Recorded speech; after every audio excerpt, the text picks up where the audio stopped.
Really nothing that can be said about this. Just a horrific ordeal. Any parent losing a child, anyone that has a child, to consider losing a child is the greatest fear that any parent has ever had, as far as I can tell. As a parent, I say that.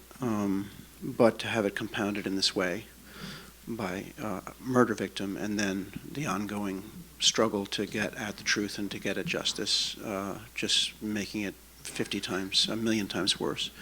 But just to sort of try and distill down to some basic elements, how did you get involved in writing and directing this, and how did you come on board for telling the story of the victims and what's gone on? How did that happen?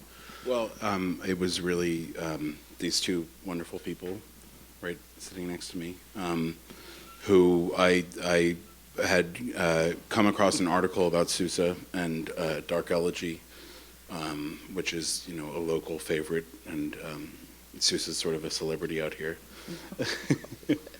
And I just thought it was such an amazing sculpture, and I wanted to do a short documentary about it, and I reached out to Sousa almost exactly 10 years ago. I think like December 5th, 2005. She's going to look at the date of the letter the handwritten letter that I wrote her, the last handwritten letter I've ever written. And it was terrible handwriting. Didn't you say that? It was really bad. It was hard to read. Let's take another look. Yeah, but pretty good relative to mine. Yeah, but and I interviewed Sousa and met Peter, and I think, you know, I started with the idea of making a short documentary about the sculpture and the creation of it, and I think the thing that really hit home to me when I was interviewing Sousa was when she told me about how they received Alexander's body back, and that other families received it, you know, their loved ones back that way, and I just couldn't believe that this wasn't national knowledge, you know, that this wasn't. I mean, there had been stories about it I found later on, but I couldn't believe that people had forgotten about this. And the fact that it happened to so many people and nobody really knew about it, that I didn't really know what to do with it, but I kind of sat on the footage for a few years, and then one day in 2008 I decided to kind of expand it and, you know, tell a story of people just like Sousa and Peter.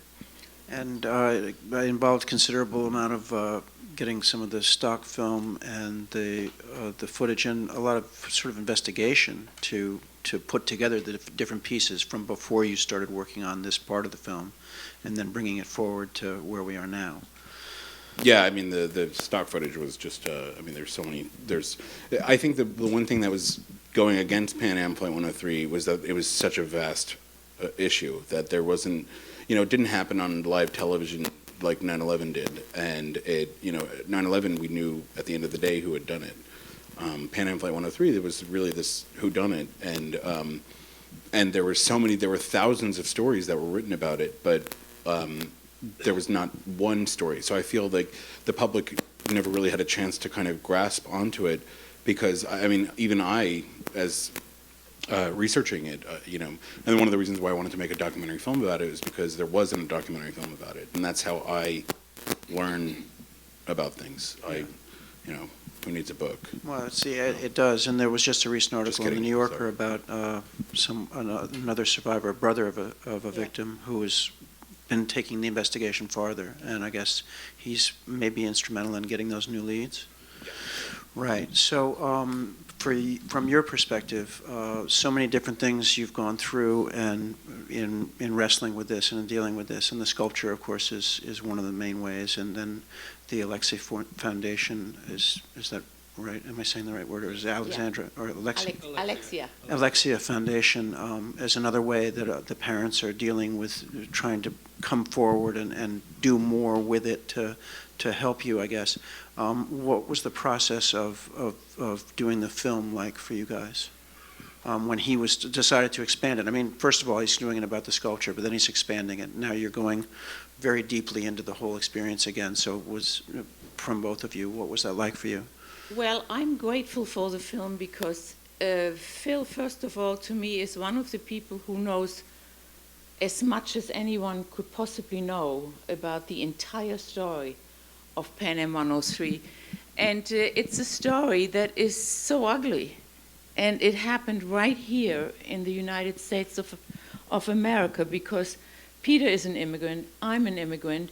We chose this country as where we wanted to live, and we view this as the ideal place for us. And then we have this happening, and it just needs to be known what happened. It is so grotesque and so unbelievable. I'm seeing the film, and I can't believe what happened. Have you seen the film before? I've seen it a few years back, when it was not as complete as it is Right.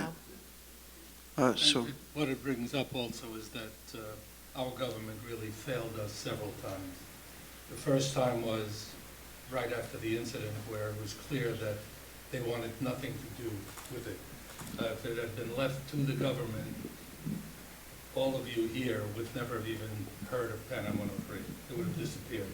And if it wasn't for the families pushing and prodding and finally getting an investigation, nothing would have happened.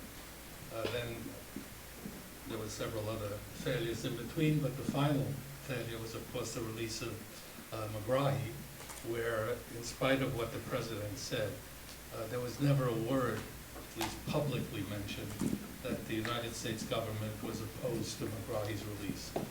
Afterwards, both the president and the Secretary of State issued statements that they were outraged. Well, it was too late. right.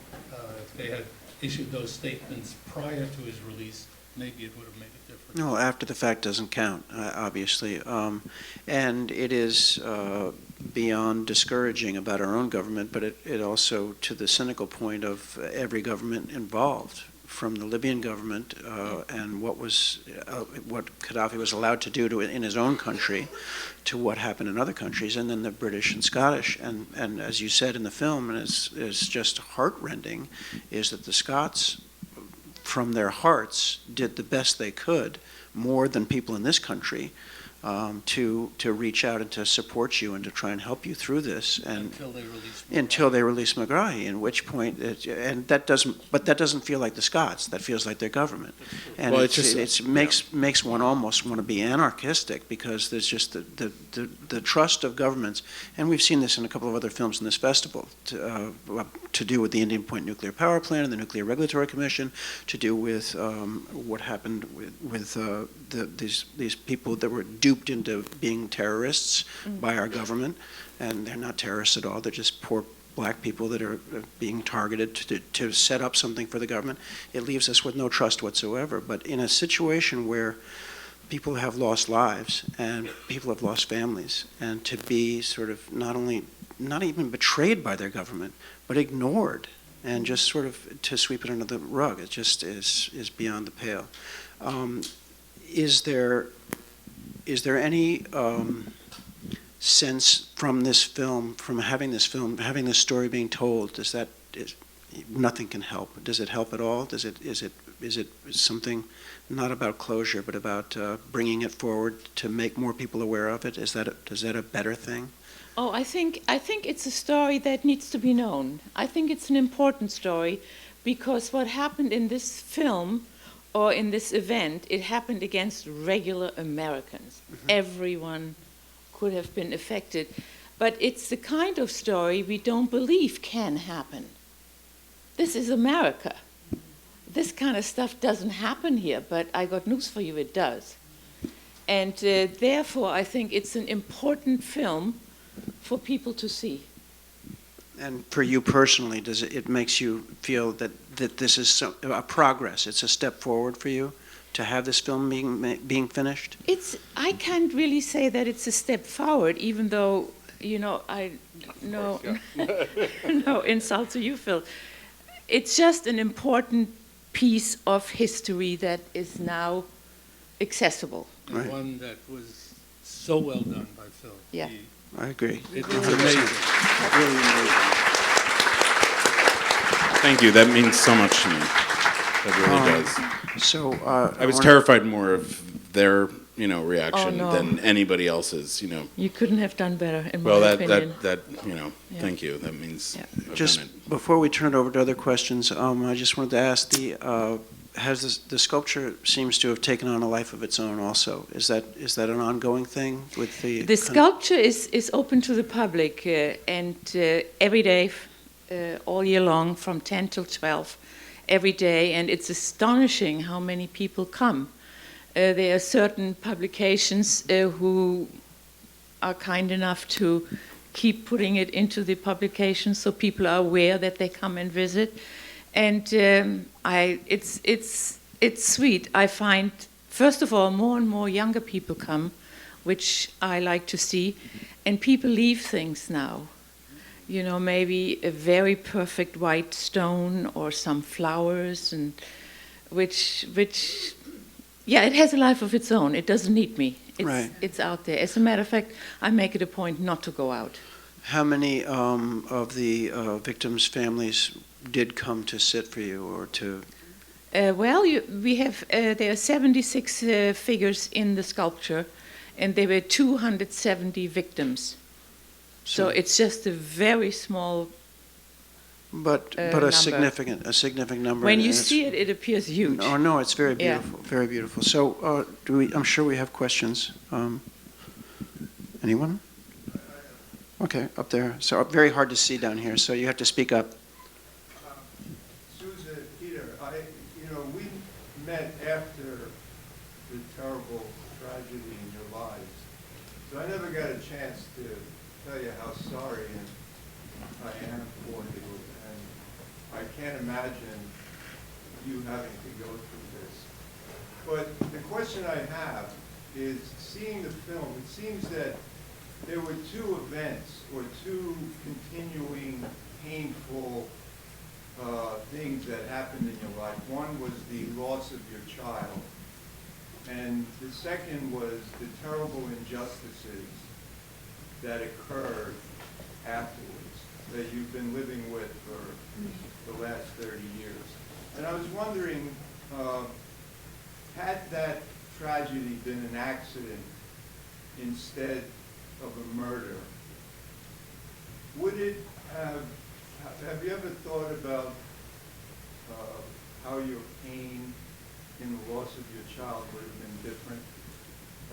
Has this been more pain? It has been more painful, obviously, because of all the terrible things that have happened surrounding it. But how did it affect the pain of losing your child? Well, the first tragedy of the actual loss of Alexander, I don't think would have been different had it been an accident, at least for me, an accident or a murder. What happened subsequently and the way it was dealt with would have probably been very different. The disappointments that we suffered through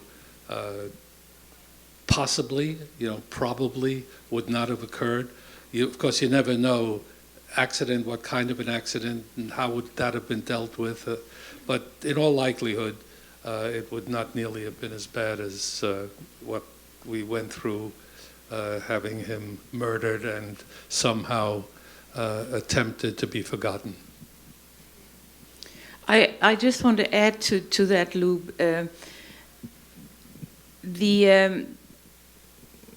I believe in denial, into a certain amount of healthy denial. And what happened after Alexi's death was so awful that frequently I really cannot go there and kind of just cut it out like it didn't happen. That I don't think would have happened if Alexander had been hit by a car or drowned, or if he had an accident, or if he had been ill. It's just the incredible unfairness, and that the mighty dollar is always what speaks the loudest. That's something that's truly difficult to deal with for me, and I think it always will be. Over here. I just wanted to thank you for this documentary, because anyone who had anything to do with it has helped me understand. I lost a friend on Pan Am 103, and I often wondered what happened. backup. There was nothing in the newspapers to explain what happened. And it kept coming back to me, coming back to me. And the little that I heard, I put pieces together, but never heard, did I realize what was going on. So thank you. Thank you. Thank you. Thank you for Oh, that. up here? Phil, I think what you've done as a filmmaker, and being one myself, is you've done the job of taking the story and taking a story that started super small in your mind and running it to a level where, and a lot of people don't understand what you probably went through, creating this small story and then seeing the bigger picture and not saying, you know, oh, I have something better to do, I have to take care of that, and not really finish this story, or not really give the closure that you essentially have done and you know, put on screen. And even then, it's not really closure, is it? It's just something that you're gonna continue with in your life. It's always gonna be something that you're gonna, you know, come back to, and it's gonna be in your mind, and it's gonna be something that you've done. My question is, when you're logging all this footage, and this is more of a technical standpoint, but when you've come and you've logged all this footage and all this this previous footage that you're going and seeking and you're going and sourcing, how do you, as a person, how do you go and deal with it, and how do you mentally deal with it internally? How do you do that? Like how to like cope with it, you know, with the story, because it was, yeah. I mean, it was really tough, and I would say that I'm like I'm like a silver fox now, and it's because, well, I mean, gray runs in my family, right? They're up there. See the shining white hair over there? That's my dad. But it came really early. And that's, you know, probably because I think it was, I think the hardest part was for me, I think the more involved I got with them, the more it was like, it was like sort of like this investment, and I was terrified of, I think fear really drove this movie. Well, first of all, they made me so afraid to be late, because they're very on-time people.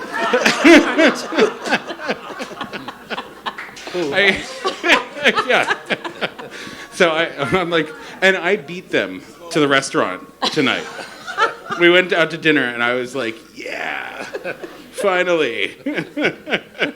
But they were there exactly at 5:30, which was the time that they're very punctual people. But so I think no, it was the more just getting involved with them, and kind of like you get invested in their story, and then, you know, I just started to get really defensive over them, and you know, it really hurt me to all the families in this film. I fell in love with all of them in their own, you know, different ways. I think they're all really different, interesting people, and I just feel like the more time I spent with them, you know, the more I was like, well, I have to finish this. You know, this, like, I can't have asked them to open this up to me and, you know, not have this get out, and so I think that was probably one of the most important things.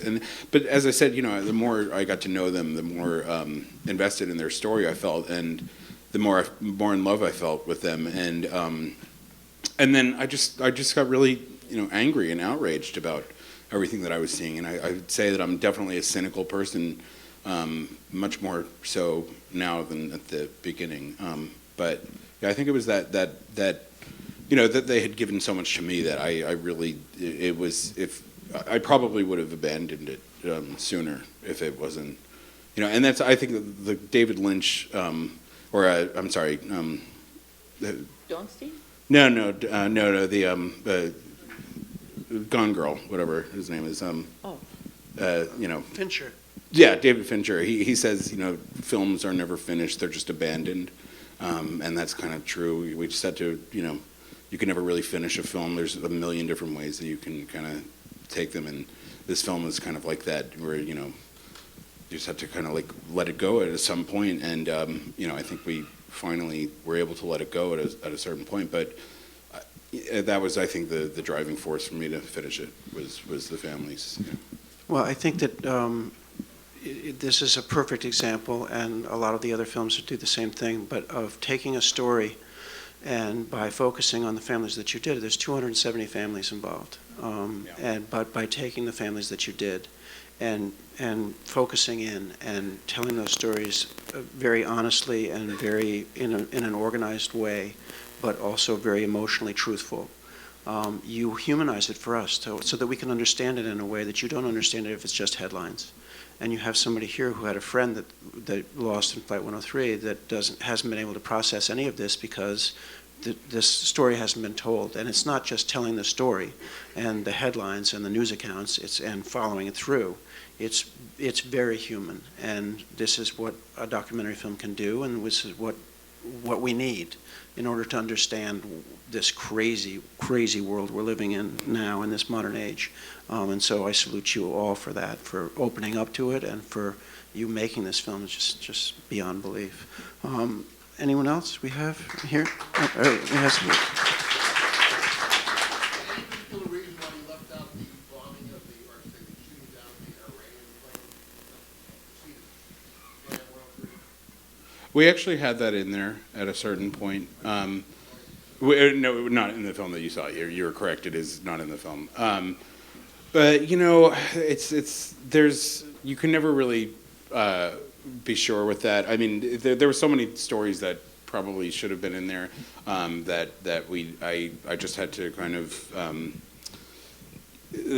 What this gentleman is referring to is before Pan Am Flight 103, the summer before, there was an Iranian Airbus that was shot down by the USS Vincennes, which was a carrier that was stationed in the one of the Gulfs in the Middle East, and it was sort of this trigger-happy commander who was found responsible for just essentially just firing this rocket into what he claimed he thought was like an enemy plane, but it ended up being an Iranian Airbus, filled with almost 300 people, innocent people, very similar to Pan Am Flight 103.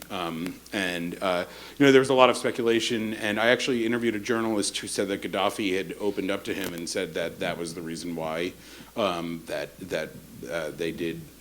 they shot down Pan Am Flight 103. But it's one of those things. It's sort of like impossible to prove. I just didn't think it necessarily fit into the larger story, and I'm not sure how. There's just no smoking gun with that. So I didn't think it was one of those things where I don't know. We had to sort of make a decision, and if the film could have been 3 hours long, I think we definitely would have had that in there because it's an interesting factoid. But there's never any. There's so many stories that you just can never. There was no substantiation for that. Yeah. And they found the evidence in regard to Gaddafi. Yeah. So that was very well examined, and initially we did think it had something to do with it, but that was disproven. Well, there were all kinds of theories originally before they zoned in on the Libyans based on the evidence that the Scots, with the help of the FBI, but the Scots primarily really were amazing. Yeah. The investigating work that they did, they were fabulous. Yeah. Well, as you said before, you don't know when a film is done until you just have to find a time to cut it off. And it's the same way you don't got to find your way into it, and there's a million ways in. So how much can you possibly get into one story? And I think, again, to the point that I was making before, you get a much better story by focusing on 3 people. You could have done 270 people, Right. but you didn't. And to your credit, and to our benefit, we get to see it much more closely and much more humanized and much more personal, which I think makes it much more beautiful. I think we've got time for 1 or 2 more questions. Right here. You had that quote from Kreiner, but you never followed up on the legal aspects that happened in the United States. That case went up and down, as you know, through the appellate courts, Yeah. up and down. The Pan Am case. The Pan Am The case. civil. And you don't really ever talk about that. I was wondering, it sounded like the only trial was abroad, and I was wondering why you eliminated it, which must have been very painful for them, as that case kept going up and down in the appellate courts. In the United States, in New York, right? In Brooklyn. Yeah, but that was in the film. I mean, the Pan Am civil trial. Yeah, you just had that quote from David Kramer. Yeah, but no, we do go into the civil case in the film. I mean, I don't know. So I'm sorry. So what? So I'm sorry. But no. But so I think Aphrodite went into it in the film in the sense that she said that our kids were worth absolutely nothing, Right. but that a father or a working person literally got millions. And I think the Coens go into how Pan Am tried to dig up some dirt on families so that they would literally Which be they worth did, yeah. less than others. I mean, so that dealt, I think, with that particular that was to me the lawsuit. takeaway from that story. I mean, Right. literally, like I do think you're right. I mean, all of these topics could have been their own documentary, and I'm sure that there probably could be a great documentary about civil trials and what happens when an airline does this. But we have to distill this down into a 2-hour or less than a 2-hour film. We can't really delve into everything as well as I would have liked. But yeah, to me that was the takeaway was the values that were assigned to the people. But there were a million other things that were worth discussing. But unfortunately, it's just you don't have. It's either have like a 7-part film or an 84-minute film, which makes it to me easier to digest. But yes, I mean, it seems like you obviously have a good knowledge of that, and it's a fascinating story. Did you know the Kreinlers? Yeah, that case was in our office. Oh, okay. You were from Kreinler and Kreinler. No, Oh, okay. no. You're one of the associate attorneys. But- okay, interesting. One of the really, something that showed how insensitive Pan Am was came up at the trial. The head of Pan Am, but named Plaskett at the time, while we were sitting there, the families, and the trial was going on. In fact, I think it might have been the last day or The close verdict. to the last day. Mr. Plaskett came in with his wife and his 3 children and sat there right in front of us. I mean, that was just stupid. And it was insensitive, and it was typical of the way Pan Am handled this whole thing. Unbelievable. So one Yeah, more and question. a lot of those things are not able to tell visually, because there's not even a lot of courtroom sketches Right. of that thing, so. No. So one question up there on the aisle, and that's it, I think. Peter, since going forward, the investigation is still going forward, what's your level of confidence, expectation? How do you feel about the investigation that's going forward?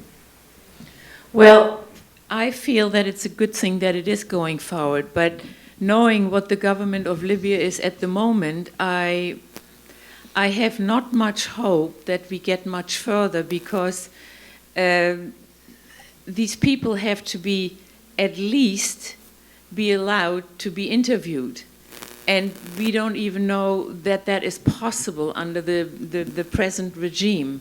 And then we don't know what the regime will be like in a year from now or even before. So to me, it's very uncertain. And frankly, for me, it was finished when Megrahi died. I knew we had certainly one of the right people there. I think FEMA was guilty too, but he was just stupid and did things without knowing what he did. We were at the trial literally every day. So, no, I don't have any hope that anything more will be uncovered. I feel pretty much the same way. The 2 guys that now are not in, they're indicted, yes, and one of them was the head of Libyan intelligence at the time, Sanusi, and nobody has seen him alive for some time, and there's word around that he's already dead. And the other fellow, the bomb maker, he's still apparently alive in there. But I don't have any great hope, because I don't think the Libyan government is going to pursue this. I know damn sure the British government isn't. And it's beginning to look doubtful that our government is really interested in pursuing this any further. So I have no great hopes. But I'm glad that the indictments came down anyway. Well, thank you very, very much for opening up to us. And very, very clear. Thank you all for coming.